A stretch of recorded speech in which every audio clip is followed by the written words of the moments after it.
ओम श्री हनुमते नमः। नमस्कार। उपनिषदों के संदेश अंक 3 में आप सभी लोगों का स्वागत है। विगत अंक में हम लोग ईसा उपनिषद के शांति पाठ पर चर्चा कर रहे थे। आज भी हम लोग इसी सूत्र पर चर्चा करेंगे। ओम पूर्णमदः पूर्णमिदं पूर्णात् पूर्णमुदच्यते पूर्णस्य पूर्णमादाय पूर्णमेवावशिष्यते। उपनिषद का ऋषि यहाँ 3 बातें कहता है। पहली बात कि वह पर ब्रह्म पूर्ण है, यह जगत पूर्ण है। दूसरी बात कि यह दृश्यमान जगत जिसको हम देख रहे हैं वह पूर्ण है, क्योंकि पूर्ण से पूर्ण की उत्पत्ति होती है। पूर्णात् पूर्ण मुदच्यते। तीसरी बात कि प्रलय काल में इस जगत का पूर्णत्व फिर से वापस लेकर वह परम ब्रह्म पूर्ण ही बचा रहता है। बस 3 बातें और शांति पाठ समाप्त। कोई तर्क नहीं शांति पाठ में, कोई उदाहरण नहीं, कोई व्याख्या नहीं, बस 3 वक्तव्य, 3 स्टेटमेंट। उपनिषद देखिए बहुत ही अद्भुत ग्रंथ है। पहले ही निष्कर्ष बता दिया गया कि सत्य 3 है। एक पूर्णता, एक पूर्ण से पूर्ण की उत्पत्ति और एक पूर्ण का पूर्ण में विलय। बता दिया गया कि एक ही कर्ता है जो कि परमात्मा है। उसको जानने का उपाय तो है पर सिद्ध नहीं किया जा सकता, इसीलिए कोई प्रमाण नहीं, अनुभव आपको करना है। पर ब्रह्म यानी ईश्वर पूर्ण है। वेदवाणी में ईश्वर को बहुत ही सीधे सरल भाषा में समझाया गया। ऋग्वेद में एक प्रश्न उत्तर मिलता है कि कस्मै देवाय हविषा विधेम। प्रश्न उठा कि हम किस देवता की उपासना करें, किसके पास जाएं, कौन हमारा परम पिता परमेश्वर है, किसकी पूजा करें। और ऋग्वेद समाधान प्रस्तुत करता है कि वही सर्वशक्तिमान हमारा ईश्वर है, जिसने विशाल ध्युलोक को, पृथ्वी को, स्वर्लोक को और नागलोक को अपने अपने स्वरूप में स्थिर कर रखा है, जो समस्त अंतरिक्ष लोक में व्याप्त है, सब जगह उपस्थित है। येन धौरुग्र पृथ्वी च दृढ़ा येन स्वः स्थभितं येन क्नाकः यो अंतरिक्ष राजसो विमानः कस्मै देवाय हविषा विधेम। अर्थात इसको छोड़कर हम किस देवता की पूजा कर सकते हैं? तो उपासना पूजा हम उसकी करें जो हमें धारण करता है, जो सर्वत्र विद्यमान है, जो सबको उसके निज स्वरूप में रखता है, सब तरफ उसका ही घेरा है और इस हिसाब से बाहर भीतर सब ओर उसकी सत्ता है, परम सत्ता है, और वह प्रकट है अपने कृतित्व में। अब देखिए सामान्य नियम है कि निर्माण कहीं भी है तो निर्माता होगा। पर ब्रह्म पूर्ण है क्योंकि चारों तरफ वही है, उसके बाहर कुछ है ही नहीं। हम उसमें न कुछ जोड़ सकते हैं न घटा सकते हैं। सभी रंग सभी ध्वनियां उसकी हैं, तो उसकी पूर्णता संदेह से परे है।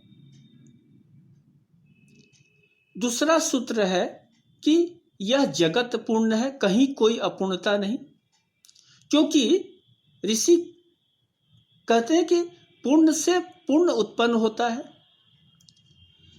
पदार्थ के रूप में इस जगत को देखें तो जड़ हो या चेतन, सबके अंदर वही अणु, वही परमाणु। विज्ञान कहता है कि रसायन रूप में प्रोटॉन, न्यूट्रॉन, इलेक्ट्रॉन से ही सब कुछ बना है, चाहे वो जड़ हो या चेतन हो। मात्रा कम ज्यादा पर मूल तत्व एक ही। और अब तक जितने भी शोध हुए हैं धरती पर, अंतरिक्ष में, ग्रहों पर, सब जगह इस बात की पुष्टि हुई। तो पदार्थ की दृष्टि से देखें तो एक ही तत्व है, एक ही मूल में शक्ति है, एक ही आकृति है। अस्तित्व बोध की दृष्टि से देखें तो हमारे दर्शन शास्त्र में दो शब्द ऐसे हैं जो समस्त जगत को नाप सकते हैं, माप सकते हैं, और वे दो शब्द हैं यह और वह। सब कुछ इन दो शब्दों में समा जाता है। यह यानी जो समीप है, जिसे हम जानते हैं, जो हमारी नजरों में है, और इसके विपरीत वह जो दूर है, जिसकी सत्ता तो है पर दृश्य जगत से बाहर है। वह हाथ में आ जाए तो यह हो जाए, चूंकि वह नजरों से ओझल है तो उसकी एक मूर्ति हमारे अंदर हमारी कल्पनाओं के अनुसार बन जाती है या बनानी पड़ती है। जब हम बड़े परिप्रेक्ष्य में जीव और परमात्मा की बात करते हैं तो यह जीव है और वह परम तत्व परमात्मा, और पूरी यात्रा यह से वह तक की है। उस तक पहुंचने के लिए हम मूर्ति का सहारा लेते हैं, आधार का सहारा लेते हैं। एक आधार चाहिए उस निराधार को पकड़ने के लिए, एक आकार चाहिए उस निराकार को पकड़ने के लिए, उस तक पहुंचने के लिए। एक आकृति चाहिए उस परम आकृति से जुड़ने के लिए। हमारे सनातन धर्म ने मूर्ति पूजा की जो अनुमति दी, उसके पीछे का कारण मेरे विचार से यही है कि, और हमने देखा है कि साधना के स्तर पर आपका भी अनुभव होगा कि पूजा में जैसे जैसे हमारी एकाग्रता बढ़ती जाती है तो मूर्ति अदृश्य हो जाती है और एक भाव जगत छा जाता है, एक भाव, स्थायी भाव आ जाता है। उस परम चेतना के संग हम अंश से ही जुड़ जाते हैं और इसको हम उसको हम व्यक्त नहीं कर पाते हैं, और एक संतोष मिलता है कि हम उस परम तत्व तक कुछ कुछ पहुंच गए हैं। और यह वही समय होता है जब यह और वह के बीच की दूरी मिट जाती है। अन्य धर्मों में मूर्ति पूजा का हम विरोध देखते हैं, और मैं तो कहूं कि सनातन धर्म को छोड़कर लगभग सभी धर्म विरोध करते हैं कि वह निराकार है। लेकिन आप जरा ध्यान दीजिए तो सब जगह उपासना के लिए कुछ न कुछ आधार होता है। तो वह से यह जन्म लेता है, यह मतलब यह दृश्य जगत, पर यह स्वतंत्र सत्ता है। ध्यान दीजिए, दृश्य जगत स्वतंत्र सत्ता है, और अगर वह पूर्ण है तो यह भी पूर्ण है, क्योंकि ये दोनों जुड़े हुए हैं। वह से यह आया, यह दृश्य है, जगत है, यह वह बन सकता है, और वह से यह बना। तो अगर एक अपूर्ण होगा तो दूसरा भी अपूर्ण होगा, एक पूर्ण होगा तो दूसरा भी पूर्ण होगा। और उपनिषद का ऋषि जब पूर्णमदः पूर्णमिदं कहता है तो वहां मूल चर्चा अदः और इदम की ही तो है, वह और यह की ही तो है। ध्यान दें, ऋषि ने यह नहीं कहा कि दोनों समान हैं। ऋषि कहता है कि दोनों पूर्ण है, यानी पूर्ण मतलब कि न कुछ जोड़ने की जरूरत है न घटाने की जरूरत है। एक समस्या यहां जरूर दिखती है कि यह जगत उस ब्रह्म का अंश भी है, अंश है, भले पूर्ण हो गया, तो हम अंश से पूर्ण की यात्रा कैसे करें या कैसे मान लें कि यह पूर्ण है। और यहीं से देखिए भारतीय दर्शन की दो धाराएं निकली, अद्वैत और द्वैत, लेकिन दोनों की जो आखिरी परिणति है वह है पूर्णता में है, एकाकार में है। अद्वैत मानता है कि हम कभी अलग ही नहीं हुए और द्वैत ने बीच में मोक्ष की कल्पना की। आदि शंकराचार्य ने अहम ब्रह्मास्मि कहकर सबको पूर्ण माना, अपने को पूर्ण माना। और भक्ति क्षेत्र में भक्त कवियों को हम देखते हैं, भक्त संतों को देखते हैं, उन्होंने अपने को हमेशा अंश माना और यह माना कि हमें पूर्णता प्राप्त करनी है, उस पूर्ण से मिलना है। तो द्वैत तभी अद्वैत हो जाता है या हो सकता है जब एक का अस्तित्व मिट जाए। मृत्यु में अद्वैत होने की संभावना दिखती है और शायद यही कारण है कि हमारे भक्त संत इसे मुक्ति का महोत्सव मानते हैं। हमारे कबीर साहब तो इसकी संभावना से ही नाच उठते हैं। भला हुआ मोरी गगरी टूटी, मैं पनिया भरन से छूटी रे, मोर सिर से टली बला।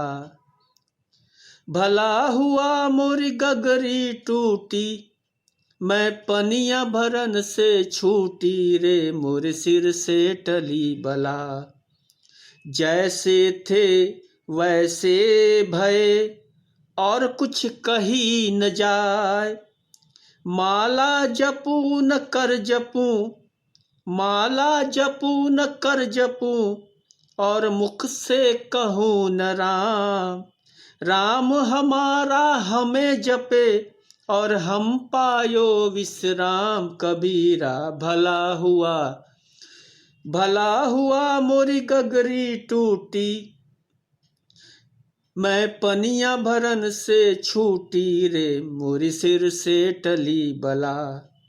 भला हुआ मेरी माला टूटी, मैं राम भजन से छूटी रे, मोर सिर से टली बला। कबीरा सिर से टली बला। अब देखिए अद्भुत संदेश कबीर साहब दे रहे हैं कि परम सत्ता ने जब स्वतंत्र कर दिया तो बंधन में थे, जिम्मेदारियां थी, पालनहार को भजना पड़ता था। पर जब मेरा अस्तित्व उस परम सत्ता में विलीन हो गया तो फिर मैं राम को क्यों याद करूं? अब तो राम हमारा हमें जपे और हम पायो विश्राम। अब तो हम उसके पार्षद हैं, उसके यहां बैठ गए, अब राम हमारा हमें जपे। ध्यान दीजिए कबीर साहब के शब्दों को, जैसे थे वैसे भये, यानी पूर्ण से एकाकार। पहले अव्यक्त थे, बीच में कुछ काल के लिए, कुछ कालखंड के लिए व्यक्त हुए और फिर से अव्यक्त। जब व्यक्त थे तो इस जगत को देखा, भोगा और अब नैहर वापसी का समय। तो कबीर साहब आनंद में मग्न है। और ईसा उपनिषद शांति पाठ की तीसरी बात कि प्रलय काल में इस जगत का पूर्णत्व फिर से वापस लेकर वह पूर्ण ब्रह्म पूर्ण ही बचा रहता है को कुछ हद तक हम मृत्यु से समझ सकते हैं। महाप्रलय का अनुभव हमारे पास नहीं है, पर जगत में मृत्यु को हम लोग देख रहे हैं। हम संसारी नित्य देखते हैं, दुखी होते हैं, क्योंकि एक कृत्रिम अस्तित्व जो मैं का होता है उसका अंत हो जाता है। कुछ अशेष महत्वाकांक्षाएं पूरी नहीं होती, कुछ भोग बाकी रह जाते हैं। पर सच यह है कि जीवन पूर्ण होता है मृत्यु से, या दूसरे शब्दों में कहिए तो मृत्यु एक आवश्यक अवश्यंभावी हिस्सा है जीवन के। अब याद रखें कि वो जो परम खिलाड़ी है उसके लिए यह दुखद है नहीं, यह दुखद विषय नहीं है।